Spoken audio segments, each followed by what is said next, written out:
जय श्री राम कोरियन सके viewers, this is एका बंसल। आज हम बात करने वाले हैं इटर्नल लव के एपिसोड 36 की। So let's get started. यहाँ बाईशान सांगजी से कहती है, जो भी था वो सब खत्म हुआ, तुम अब जा सकते हो। सांगजी उसे ग्रीट करके कहता है, थैंक यू जो आपने मेरे बेटे को बचाया, मैं एक दिन इसका कर्ज जरूर चुकाऊंगा।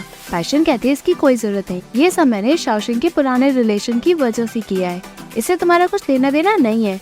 उसकी जगह अगर तुम आए हुए होते तो मुझे लगता है कि तुम फॉक्स डेन तक पहुंच ही नहीं पाते।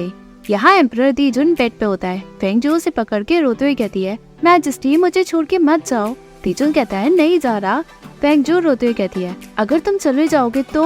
वो जैसे ही बाहर देखती है तभी रात हो जाती है। उसका 2 लाइफ कर्स खत्म होता है। वो मन में कहती है, मैं फिर से खुद को एम्बेरस ना कर दूं। वो दीजुन से कहती है, एम्प्रेस और आपकी वाइफ सभी आपका बहुत टाइम से वेट कर रही हैं।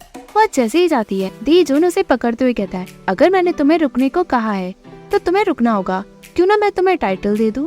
तभी पीछे से एम्प्रेस कहती है, ये एटिकेट के खिलाफ है। दीजुन गुस्से में कहता है, बहुत रेयर है कि हरम में प्रॉपर एटिकेट को फॉलो करे। वो फेंगजू से उसका नाम पूछता है। फेंगजू कहती है, शाओजू।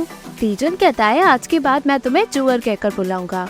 यहाँ बाईशान रूम के बाहर आकर सोचती है, रात हो गई है, लड़की अब नॉर्मल हो गई होगी। तभी वो मेड को बुलाकर कहती है, मुझे लेडी जेन के क्वार्टर ले चलो। तभी वहाँ युआन जेन आकर कहता है, मास्टर मुझे आपसे कुछ डिस्कस करना है, क्या मेरे साथ चलेंगी। वो बाईशान को बर्ड दिखाकर कहता है, ये क्यूट है ना मास्टर। बाईशान कहती है, ये सील सोल बेल है। युआन जेन एग्री करके कहता है, मेरे पुराने मास्टर ने मुझे ये दिया, ये वहाँ पास बेटर रहता है, इसका ज्यादा कुछ यूज नहीं है, तो मैंने इसका नाम श्वाओ गुआई गुआई रख दिया। बाईशान कहती है, तो दुख की बात है कि इसका ऑलरेडी एक ओनर है, अगर तुम इसे अपने पास रखोगे तो जब इसका ओनर इसे ढूंढेगा तो ये और परेशानी खड़ी न कर दे। युआन कहता है, तभी तो मैं आपसे डिस्कस करना चाहती हूँ, आप बहुत केपेबल हो, क्या आप मेरी हेल्प करोगे इसे रखने के लिए। मैं मॉर्टल हूँ, मेरी लाइफ लिमिटेड है, पर जब मैं मॉर्टल वर्ल्ड वापस जाऊंगा तो ऐसे उसके ओनर को दे दूंगा। बर्ड कहता है, नहीं हाई गॉड नहीं। ये सब बाईशान सुनती है। युआन कहता है, देखो तो ये मेरे साथ रहने के लिए कितना एक्साइटेड है और मैं इसका ख्याल रखूंगा। बाईशान कहती है, तुमने मुझे मास्टर कहा है तो मैं तुम्हारी हेल्प करूंगी, मैं इसके ओनर से तुम्हारे लिए बात करूंगी, इसे यहाँ रखना कहीं मुश्किल तो नहीं होगा। युआन खुश होकर जैसे ही बाईशान का हाथ पकड़ के कहता है, सच में मास्टर आप मेरी हेल्प करेंगी। तभी पीछे ये हुआ सीमिंग आती है। यह पूछता है, तुम दोनों कर क्या रहे हो। मेड उन्हें देखकर बेहोश होती है। तभी बाईशान कहती है, आज न्यू मून की रात है और हवाएं भी बहुत चल रही हैं, तुम दोनों नीचे आओ, नहीं तो तुम इन्हें इतने डरा दोगे कि ये रह नहीं पाएंगे। सीमिंग और ये हुआ दोनों नीचे आते हैं। युआन कहता है, डाइटिस मैं जिंदगी में पहली बार डाइटिस को देख रहा हूँ। वो ग्रीट करके कहता है, आप यहाँ इतनी रात को इसलिए आए हैं क्योंकि मेरे फादर बहुत वाइज और काइंड रूलर है, और अब क्या वो हेवंस जाएंगे। यवा कहता है, मुझे तुम्हें डिसअपॉइंट करना होगा, मैं तो अपनी वाइफ से मिलने आया हूँ। बाईशान हिचकिचाके कहती है, मुझसे मिलने आए हो। वो युआन को जाने को कहती है। युआन शॉक में कहता है, वाइफ से मिलने आए हैं। तभी सीमिंग उसे बेहोश करके कहता है, आप चिंता ना करिए, मैंने इसकी मेमोरी मिटा दी। लकीली आपके स्किल्स की वजह से युआन की किस्मत परफेक्टली बदल गई, पर दीजुन की किस्मत बिल्कुल बदल गई, इसलिए मैं चाहता हूँ कि आप फेंगजू को ढूंढकर उनसे हेल्प मांगी। तभी युवा कहता है, तुम मेरी वाइफ से हेल्प मांग रहे हो, आपने तो पूरी रात फेंगजू को ढूंढा बट फिर भी आप उन्हें ढूंढ नहीं पाए, आप और दाइटी से खुद पूछे। सीमिंग और दाइटी को बुलाकर कहता है, हमें फेंगजू के रूम तक ले जाओ। जैसे ही सीमिंग जाता है, बाईशान उसे रोककर कहती है, मेरी पार सील है, क्या तुम अपने पार यूज करके मेरे डिसिप्लिन को पैलेस तक पहुंचवा दोगे। सीमिंग युआन को उसके रूम में मैजिक से पहुंचा देता है। तभी यह हुआ बाईशान की पार सील हटाकर कहता है, शियान तुम मेरे कजन को बहुत अच्छे से ट्रीट कर रही हो। बाईशान कहती है, ये तो मेरा इकलौता डिसिप्लिन है। तभी यह हुआ कहता है, तो ये मुझे कजन कहकर नहीं बुला सकता, इसे मुझे मास्टर का हस्बैंड कहकर बुलाना होगा। बाईशान हंस के कहती है, तुम इस चीज का फायदा क्यों उठा रहे हो, तुम्हारे दिल को भी अभी बुरा लग रहा है कि उसने तुम्हारी दूसरी वाइफ का फायदा उठाया। ये हुआ कहता है, अगर तुम इस बात को बीच में नहीं लाते तो मैं भूल ही गया था कि उसे मॉर्टल में पनिशमेंट क्यों मिली। उसे उसकी पनिशमेंट मिली जिसकी वो लायक ही नहीं था, पर तुम ये बताओ कि उसे कैसे पनिशमेंट मिलनी चाहिए कि वो मेरे ही सामने मेरी वाइफ का हाथ पकड़ रहा था। बाईशान घबराती है। सभी वहाँ से जाते हैं। यहाँ बाईशान कहती है, तुमने तो कहा था कि तुम अपनी वाइफ से मिलने आए हो, तो तुम फेंगजू से इतनी जल्दी मिलना क्यों चाहते थे। ये वो कहता है, सीमिंग दीजुन के फेट को ठीक करने के लिए आने वाले थे, तो मैं उनके साथ तुम्हें देखने आ गया। बाईशान कहती है, मुझे देखने। तभी सीमिंग बताता है, आज हाईनेस ने मुझे पीचेस की पार्टी से इसलिए बुलाया ताकि वो देखना चाहते थे कि आपने किसे चुना, दीजुन को पानी में लात मारने के लिए। लेकिन अगर दीजुन को फ्यूचर में पता चलेगा तो वो मुझे वही लात मारेंगे। पायशान कहती है जब टाइम आएगा तो क्राउन प्रिंस आपके साइड लेंगे। तभी सीमिंग हंसकर बताता है तीजून और फेंगजू की किस्मत अब साथ आ गई है, इसलिए मैंने आपको हेल्प के लिए बुलवाया है। पायशान पूछती है इसमें फेंगजू का क्या लेना देना। सीमिंग कहता है आप चलो मैं बताता हूँ। अर्थ टाइटी फेंगजू की रूम की जगह ले जाकर चला जाता है। यहाँ सीमिंग पायशान को कहता है हाइडस ने आपकी पार सील को खोल दिया है, तो हम सीक्रेटली अंदर चलते हैं। सभी अंदर जाते हैं। फेंगजू पायशान के गले लगकर कहती है हाँ आज तो मैंने खुद को एम्बैरेस कर दिया। पायशान कहती है इट्स ओके, तुम ऑनर लेडी चेन की मॉडल बॉडी का यूज कर रही हो, तुमने चिंगचू को एम्बैरेस नहीं किया। मैं तुम्हारे फादर को कुछ नहीं बताऊंगी। फेंगजू कहती है बट मैंने तीजून की किस्मत को खराब कर दिया। पायशान कहती है उसकी लाइफ और टाइम भी। तभी फेंगजू ये हुआ को देखकर पूछती है क्राउन प्रिंस यहाँ कैसे, क्या मेरे फादर को पता है? ये हुआ कहता है मैं और सीमिंग यहाँ जल्दी इसलिए आए हैं क्योंकि तुमने सब कुछ बिगाड़ दिया, हमारे अलावा किसी और को कुछ भी पता नहीं है, चिंता मत करो। फेंगजू कहती है आंट हाँ मैं क्या करूँ, आज जब तीजून कोमा में थे तो उन्होंने मेरा हाथ पकड़ रखा था, लेकिन जब वो उठे तो वो मुझे ही देख रहे थे। वो इतने इमोशनल थे जैसे उनकी आंखों से आंसू निकलने ही वाले हैं। पायशान कहती है शायद तुमने गलत देखा है, वो पानी में बहुत टाइम से थे इसलिए उनके आंसू दिखे। फेंगजू मना करके बताती है वो तो मेरी रैंक बढ़ाना चाहते हैं। पायशान कहती है तुमने उनकी लाइफ बचाई है तो उन्हें वो करना चाहिए। तभी सीमिंग कहता है आपका मतलब है कि तीजून को कहीं आपसे प्यार तो नहीं हो गया। तभी फेंगजू कहती है तुम ऐसी सड़ी सी किस्मत लिख कैसे सकते हो। सीमिंग कहता है जैसा आप कह रही हो कि तीजून को आपसे प्यार हो गया है, तो आप ये नाटक उनके साथ क्यों आगे नहीं करती। ओरिजिनली वो उस औरत से प्यार करती जो पानी में गिरी होती, बट अब आपको वो पार्ट निभाना होगा। फेंगजू कहती है तुम कोई रास्ता क्यों नहीं निकालते जिससे मैं इन सब के बाहर निकलूं, बल्कि तुम तो मुझे यहाँ ये नाटक और करने को कह रहे हो, कैसे फ्रेंड हो तुम मेरे। सीमिंग कहता है प्रिंसेस आप ही ने तो उनकी किस्मत बिगाड़ी है। फेंगजू कहती है मुझे कोई और फर्क नहीं पड़ता, मैं ताइचन पैलेस अब जाना भी नहीं चाहती। पायशान कहती है इसमें फेंगजू की कोई गलती नहीं है, ये सब इसलिए हुआ क्योंकि मैंने युआनजेन की किस्मत को बदला है। तभी सीमिंग कहता है प्रिंसेस इन सब में इन्वॉल्व है, अगर तीजून की किस्मत में बड़ा चेंज आया तो प्रिंसेस के लिए डिजास्टर अवॉइड करना मुश्किल होगा। जो मेथड मैंने अभी बताया वही रास्ता बचा है, इससे तीजून का लव ट्रायल भी चलेगा और प्रिंसेस डिजास्टर अवॉइड भी करेंगी। पायशान कहती है लगता है अब कोई और रास्ता बचा नहीं है। फेंगजू पूछती है तो कैसे मैं उनकी किस्मत कंटिन्यू करूं। तीजून हंस के बताता है पहले तो आपको तीजून को मीठा एहसास कराना होगा, जब उनका दिल आपका हो जाए और वो आपके लिए झुके तो आपको उनका दिल बार बार तोड़ना होगा। फेंगजू पूछती है उनका दिल बार बार तोड़ना है। सीमिंग बताता है जब टाइम आएगा तब मैं आपको स्क्रिप्ट दे दूंगा और आपको सिखाऊंगा कि उनका दिल आपको कैसे तोड़ना है। फेंगजू पायशान और ये हुआ से पूछती है दोनों कुछ भी नहीं कहते। फेंगजू तुकी मन में कहती है मैं उनका कर्ज ऐसे कैसे चुका दूं। तभी बाहर से किसी की आवाज आती है। पायशान फेंगजू का 2 लाइफ कर्ज को तोड़कर कहती है तुम अपना कर्ज धीरे से रीपे कर देना। सभी वहाँ से जाते हैं। फेंगजू जैसे ही रूम के बाहर आती है तीजून बाहर खड़ा होता है। वो पूछता है तुम सोई नहीं अब तक। फेंगजू कहती है मैं तो सोई नहीं पाई। तीजून कहता है मैं भी तो बस तुमसे मिलने आया हूँ, अगर तुम सो चुकी होती तो मैं यहीं से तुम्हें सोता देखता। फेंगजू कहती है बहुत रात हो गई है, अंदर आओ। यहाँ पायशान का हाथ पकड़कर ये वो कहता है मुझे कुछ काम करना है, तुम चिंगचू कल लौट जाना, मैं कुछ दिनों में तुमसे मिलने आऊंगा। ये हुआ के जाने के बाद सीमिंग बताता है हम पीचेस पार्टी से निकले हैं, सो हमें अब जल्दी जाना होगा, आप ऑफेंड मत होना। यहाँ तीजून को फेंगजू सर्व करती है। बाद में तीजून उसका हाथ पकड़ के कहता है जोअर तुम अब नहीं सो रही। फेंगजू कहती है आज मैं बहुत डर गई इसलिए मैं सो नहीं पा रही हूँ। फेंगजू जैसे ही जाती है तीजून उसको बिठा के कहता है आज हम खेलते हैं। फेंगजू कहती है मुझे खेलना नहीं आता। तीजून कहता है चाहे तुम कुछ भी करो मैं तुम्हें रास्ता दूंगा। तभी फेंगजू को सीमिंग की बात याद आती है कि तीजून का पहले दिल जीतो और फिर उसके बाद तार तोड़ दो जब वो तुमसे सच्चा प्यार करे। वो सोचती है जब मैं सेलेस्टियल पैलेस में थी मैं तो इनके दिल तक पहुंच ही नहीं पाई, अब मैं क्या करूं। तभी तीजून पूछता है तुम पैलेस में कब आई। फेंगजू बताती है जब मैं 17 इयर्स की थी। तीजून कहता है जब मैं अपने रूम में रेस्ट कर रहा था तब मैं हमेशा हमारी फर्स्ट मीटिंग के बारे में सोच रहा था, बट मुझे कुछ भी याद नहीं आया। तुम एक ऑनर लेडी हो तो तुम मेरे साथ सोई होगी, बट मुझे हमारी नाइट याद नहीं आ रही जब तुम मेरी वाइफ बनी। क्या तुम उसके लिए मुझसे नफरत करती हो। फेंगजू मना कर रहती है आपको बहुत सारी चीजों से डील करना होगा, मैं ऐसे सोच भी नहीं सकती। वो गेम लगाती है। तीजून हंसता है। फेंगजू पूछती है आप हंस क्यों रहे हैं। तीजून कहता है मैंने एम्प्रेस से सुना कि मैं तुम्हें पहले बहुत पसंद करता था क्योंकि तुम एक्सीलेंट खेलती थी, बताओ जब तुम पानी में गिरी तो हम खेलना ही भूल गई। फेंगजू कहती है शायद उनसे कोई मिस्टेक हो गई है, मेरी एक्सपर्टीज कुकिंग है ताकि गेम खेलना। तीजून कहता है ओह तो जब मैं कल उठूं तो क्या मैं तुम्हारे हाथ का खाना खा पाऊंगा। फेंगजू पूछती है कि आप सच में यहाँ रात बिताएंगे।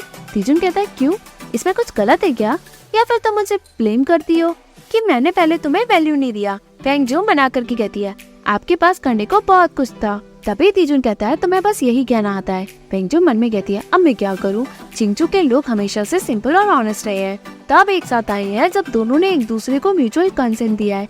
बट अगर फादर को पता चला कि मैं और तीजुन, तभी तीजुन कहता है, हम दोबारा शादी करेंगे अकॉर्डिंग टू ट्रेडिशंस। फेंगजू शॉक होती है।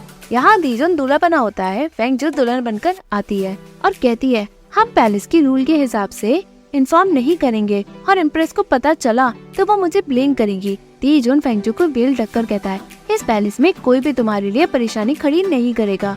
दोनों की फर्स्ट नाइट एक साथ गुजरती है।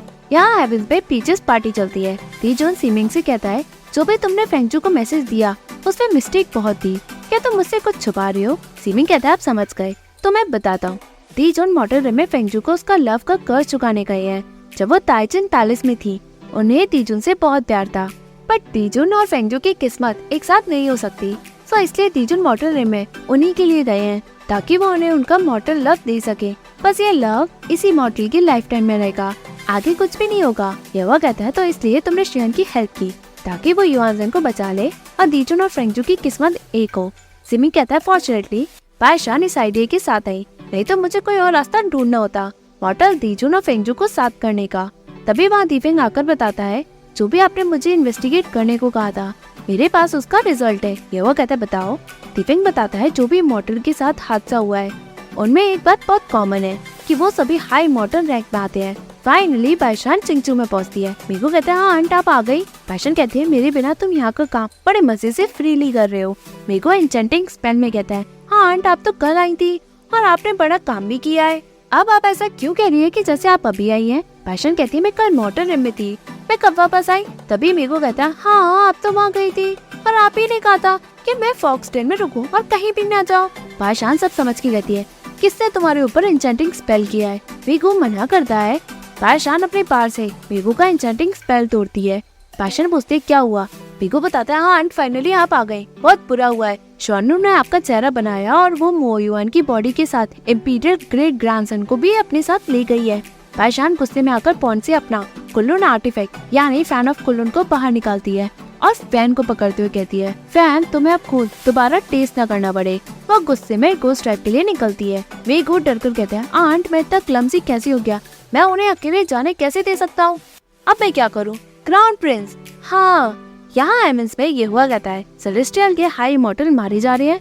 इसका कारण है कि गोस्ट क्वीन श्वानु का बीमार बच्चा हुआ है। दी फैंग शॉक में कहता है, क्या? ये वो बताता है, ये गलत वाला मैजिक है। पुराने टाइम में एक वुमन जीयू थी, क्योंकि उसका मर्डर वाला औरत था, इसलिए जब भी वो बच्चे को जन्म देती वो बीमार ही होता। सो उसे ये आइडिया आया होगा कि वो हाई मॉर्टल को मारकर उनकी बॉडी से एलिक्सियर निकालकर अपने बीमार बच्चे को दे दे, इससे उसका बच्चा रिकवर हो जाएगा। दीपेंग कहता है, ऐसा विशेष मैजिक हो कैसे सकता है? ये वो कहता है, जो इतने सारे पपेट्स को संभाल सकता है उसके पास इतनी ताकत तो होगी कि वो हाई मॉर्टल को भी मार दे। मुझे नहीं लगता कि गोस्ट और लीजिंग करेगा। ये वही गोस्ट क्वीन श्वानु होगी जिसे कुल्लून माउंटेन और सेलेस्टियल ट्राइब को 70,000 ईयर्स पहले धोखा दिया। तभी लियांगसोंग कहता है, भले ही ये श्वानु का काम है, लीजिंग भी इन सब के लिए जिम्मेदार है। मैं फादर को रिपोर्ट देकर आता हूँ। ये हुआ उसे रोककर कहता है, टू ट्राइब्स के बीच का ये बड़ा मैटर है, सिर्फ स्पेकुलेशन से हम कंक्लूजन तक नहीं पहुँच सकते। हमें तब तक वेट करना होगा जब तक हम ग्रैंड जिमिंग पैलेस में जाकर इन्वेस्टिगेट ना कर ले। तभी लियांगसोंग कहता है, पीचेस की पार्टी के बाद हम साथ चलेंगे। यहाँ हमारी हाई गॉडेस बायशान गोस्ट में गुस्से में पहुँचती है। वो मन में सोचती है, 70,000 ईयर्स पहले यहाँ बहुत सारे गार्ड्स हुआ करते थे, बट आज तो एक भी नहीं दिख रहे। श्वानु, क्या तुम मुझे अंदर इनवाइट कर रही हो? यहाँ त्यांशु येहुआ को बताता है, चिंगचू से मीगू आपसे मिलने आया है। येहुआ कहता है, उसे अंदर लाओ। मीगू येहुआ को साइड में ले जाकर बताता है, हाईनेस आप प्लीज आंट की हेल्प करें। वो खुद कुछ टाइम में ग्रैंड जिमिंग पैलेस अकेले ही चली गई। येहुआ शॉक में पूछता है, क्या कहा तुमने? मीगू बताता है, गोस्ट क्वीन ने हाई गॉड मोयुआन की बॉडी और इंपीरियल ग्रेट ग्रैंडसन को भी चुरा लिया है। आंट बहुत गुस्से में गई है। ये हुआ घबरा के जाता है। ये सब देखकर पीछे सूजन म्याओ से पूछती है, ये ट्री स्पिरिट कौन है? इसकी हिम्मत तो देखो, ये पीचेस पार्टी के बीच में ही कैसे आ गया? ये अनएक्सेप्टेबल बिहेवियर है। देखो तो, उस औरत के लिए क्राउन प्रिंस सेलेस्टियल कस्टम को भी हम रिस्पेक्ट नहीं करते। अगर तुम फ्यूचर में शिवू पैलेस में शादी करके आओ तो तुम्हें ऐसा बिल्कुल भी नहीं करना होगा। म्याओ एग्री करती है। यहाँ बादशाह कोस्ट ट्राइब के सोल्जर को एक एक करके मारकर लड़ती है। यहाँ मौसम बहुत खराब होता है। ली जिंग देखकर कहता है, ये तो जेड प्योरिटी फैन ऑफ कुल्लून है। वो पैलेस वापस लौटता है। यहाँ बादशाह लड़ते लड़ते घायल होकर अंदर ग्रैंड स्विमिंग पैलेस में पहुँचती है। पीछे श्वानु हंस के कहती है, शान मुझे ट्रस्ट है कि तुम पहले 70,000 ईयर्स के जैसे अच्छी सी होंगी। मैंने मैजेस्टी से सुना कि सीएन एक औरत है और वो भी फॉक्स ट्राइब से है, सो मैंने गेस किया कि वो तुम ही हो। जब मैंने पहली बार तुम्हें कुल्लून माउंटेन में सीएन बनकर देखा, मैं तो शॉक हो गई कि पूरी दुनिया में शाना मेरे अलावा बिल्कुल वैसा कैसे दिख सकता है। बादशाह फैन को बंद करके हंसते हुए कहती है, तुमने कहा कि मैं तुम्हारी जैसी दिखती हूँ, क्या तुम भूल गई कि तुम दिखती कैसी थी? वो बस 10 mile of peace tree would में जियान के पास बहुत टाइम है। क्यों ना हम उन्हें इनवाइट करके तुम्हें सब याद दिलवा दे। श्वानु कहती है, चाहे तुम कुछ भी कहो, आज मैं तुम्हारी जिंदगी ले लूंगी तो मेरी तरह कोई और भी नहीं दिखेगी। कल मैंने मोयुआन और तुम्हारे बेटे की बॉडी ली है। मैं जानती थी कि तुम मुझे ढूंढते हुए आओगे। मैं तो तुम्हारा कब से वेट कर रही थी।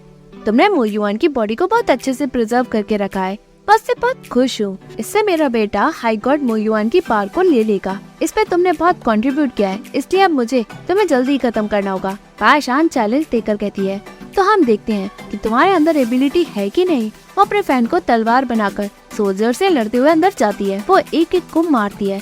तभी श्वानु नोटिस करके सोचती है, इसकी आंखें ठीक नहीं है, ये लाइट से क्यों डरती है? किस्मत तो मेरी अच्छी है। वो लाइट को और बढ़ा देती है। बादशाह अपनी आंखें बचाती है और उसका सिल्क सामने आता है। बादशाह फिर भी लड़ती है और एक सोल्जर उसका सिल्क के कपड़े को काटता है। बादशाह लड़ती है और घायल होती है। वो बाहर निकलती है। तभी श्वानु कहती है, तुम्हें ऐसे घायल देखकर मेरा दिल में बहुत दर्द हो रहा है। अब तुम किसे बुलाओगी जो तुम्हें यहाँ बचाएगा? श्वानु बादशाह का अपीयरेंस लेकर कहती है, अब बात यहाँ तक आई गई है तो मैं तुम्हें बताती हूँ। पहले मैंने तुम्हारे चेहरे का यूज किया ताकि मैजेस्टी मेरे साथ सोए। बादशाह कहती है, सो व्हाट, जो तुमने मेरा अपीयरेंस लिया, तुम खुद को ही धोखा दे रही हो। श्वानु कहती है, मैं 1000 ऑफ ईयर्स से मैजेस्टी से प्यार कर रही हूँ, येट वो तुम्हें बुला ही नहीं पा रहे। आज तो मैं तुम्हारी जिंदगी लूंगी, तो फिर इस पूरी दुनिया में ये फेस सिर्फ मेरे पास ही होगा। नेचुरली मैजेस्टी मुझे हमेशा प्रोटेक्ट ही करेंगे। बादशाह कहती है, श्वानु मैं हाई गॉडेस हूँ, भले ही मैं अपनी आंखें बंद भी कर लूँ तो भी मैं इन यूजलेस लोगों को खत्म कर दूंगी जो तुम्हारी साइड ले रहे हैं। श्वानु सोल्जर्स को ऑर्डर देती है, खत्म कर दो इसे। बादशाह एक एक करके सबको मारते हुए आगे बढ़ती है। सभी को मारने के बाद श्वानु को अपनी तलवार से मारती है। श्वानु अपने मैजिक से मोयुआन और आली की बॉडी सामने कर देती है। बादशाह फैन को रोकती है और घायल हो जाती है।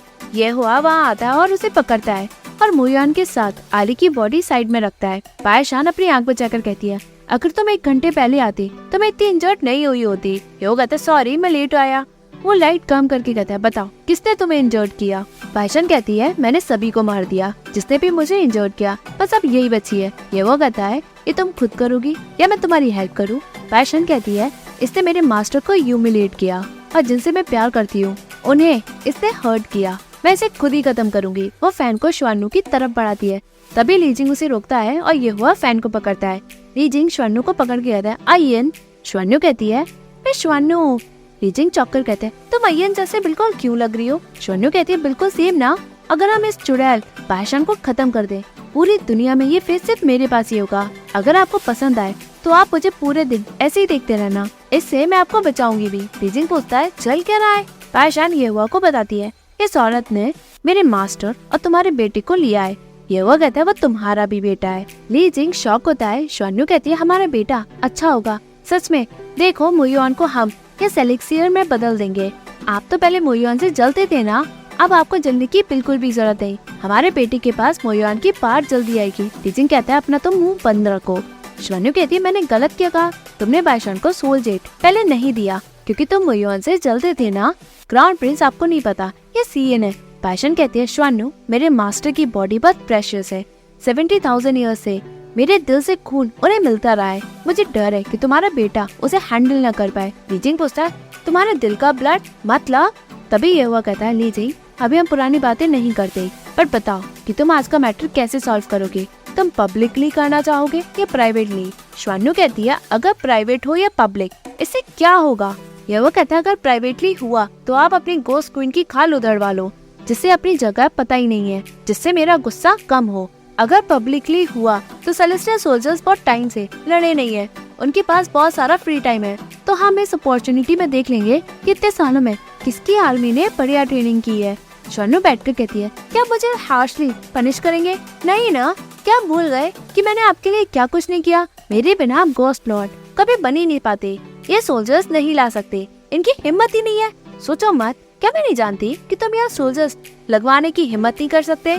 तुम्हारे पास इतनी पावर नहीं है, तुम तो बस सेलेस्टियल के सिर्फ क्राउन प्रिंस हो। हेवनली लॉर्ड कभी एग्री नहीं करेंगे सोल्जर्स लगाने के लिए, वो भी एक औरत के लिए। ये वो कहता है, मैं सोल्जर एक औरत के लिए बिल्कुल भी नहीं लगाऊंगा। But high God Mo Yuan celestial tribe में हाईली रिस्पेक्टेड गॉड है। हाई गॉडेस बायशान फ्यूचर की हेवनली एम्प्रेस बनेगी और आली फ्यूचर में मेरी पोजीशन लेगा। इस वक्त इन तीनों लोगों को ग्रैंड जिमिंग पैलेस से एक्स्ट्राऑर्डिनरी ह्यूमिलिएशन मिला है। तुम्हें क्या लगता है सेलेस्टियल के सोल्जर इन सब बातों को जाने देंगे? ली जिंग सब समझ के कहता है, श्वानु थोड़ी पागल है, नहीं तो वो इतनी बड़ी मिस्टेक बिल्कुल भी नहीं करती। मैं क्राउन प्रिंस से मर्सी चाहता हूँ। ये हुआ बायशान से पूछता है, श्यान तुम्हें क्या लगता है हमें मर्सी दिखानी चाहिए? श्वानु हंस के कहती है, क्राउन प्रिंस आप इस चुड़ैल बायशान को बहुत अच्छे से ट्रीट करते हैं, बट क्या आप नहीं जानते ये और इसके मास्टर? तभी ये हुआ गुस्से में श्वानु को पनिश करता है। श्वानु दूर जाकर गिरती है। ये वो कहता है, श्यान ने कहा था कि उसका चेहरा तुम्हारे पास है, बट मुझे उसमें एक भी सिमिलैरिटी नहीं दिखती। तभी श्यान कहती है, जब मैंने तुम्हें अपना चेहरा पहले दिया तब मुझे कोई फर्क नहीं पड़ता था, बट अब मैंने देखा कि तुम मेरे चेहरे का यूज कर रही हो जिससे मैं खुश नहीं हूँ। श्वानु कहती है, तुम करना क्या चाहती हो? मैं तो हमेशा से ऐसी ही दिखती थी, मेरी ब्यूटी लेने के बारे में सोचना भी नहीं। मुझे तब भी बुरा नहीं लगेगा अगर तुम जियान को भी यहाँ ले आओ। बायशान हंस के कहती है, मैं जियान को यहाँ क्यों लाऊंगी? मैं तो पहले तुमसे मजाक कर रही थी। तुम्हें क्या लगता है कि इस दुनिया में सिर्फ जियान ही है जो अपने मैजिक से चेहरा बदल सकता है? मैं इतनी टैलेंटेड नहीं थी, बट 70,000 ईयर्स से मेरे पास करने का कुछ था भी नहीं, तो मैं इस मैजिक में माहिर हो गई। अगर तुम वाकई में अपनी खाल उधड़वाना चाहती ही हो तो तुम्हारे पास ये चेहरा होना ही नहीं चाहिए। वो अपने मैजिक से श्वानु से अपना अपीयरेंस लेती है। श्वानु चीखती चिल्लाती है और खूब रोती है। बायशान कहती है, अपना चेहरा देखो, मैंने तुम्हें कहा था अगर तुम जियान के मैजिक से गलत काम करोगे तो वो तुम पे ही वापस लौटेगा। श्वानु का असली चेहरा दिखता है। बायशान ये हुआ के पास जाकर गिरती है। ये हुआ उसे संभाल के पूछता है, श्यान क्या तुम अपना ख्याल रख सकती हो? अगर नहीं तो तुम सो जाओ। वो ली जिंग से कहता है, तुम्हें जो ठीक लगे तुम वो करना। यहाँ ली जिंग मन में सोचता है, ऐसा क्यों हुआ? यार श्वानु अपना चेहरा देखकर चीखते चिल्ला के कहती है, मैं ऐसी दिखती थी, बिल्कुल ऐसी, मैं ये शक्ल नहीं चाहती। तभी वो अपनी पार से अपनी आंखों को और इंजर्ड करती है। तभी एपिसोड एंड होता है। Hey viewers, if you like this video please like, share and subscribe this Korean सगे YouTube channel and don't forget to follow me on Facebook page Korean Saga as well as Instagram account Korean.Saga. Thank you.